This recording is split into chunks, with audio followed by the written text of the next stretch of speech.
chaying ipa ngala day ban let phai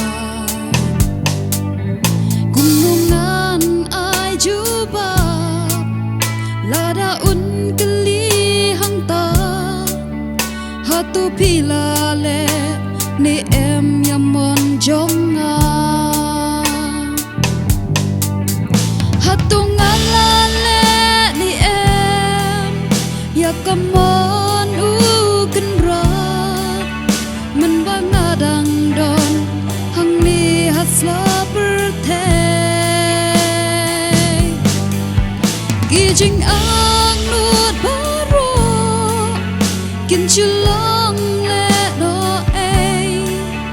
Lada ngalak let ban le yamon U Blei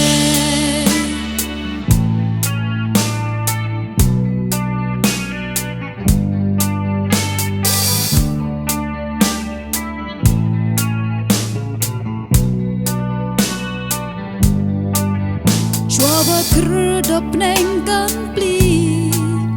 Bangin sayo rung mangi Try bishar yangi marway Lada hangne ha pyrthei Nila im ha jingkala Unsa ong hangta ya pi om don jaka Hatung ilale ni em yakamon Kynrad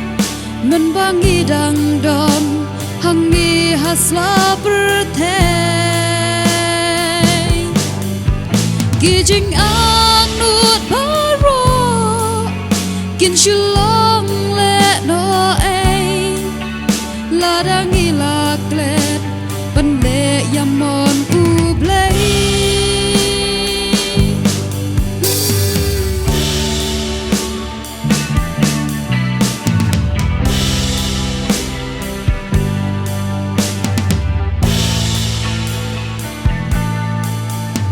jing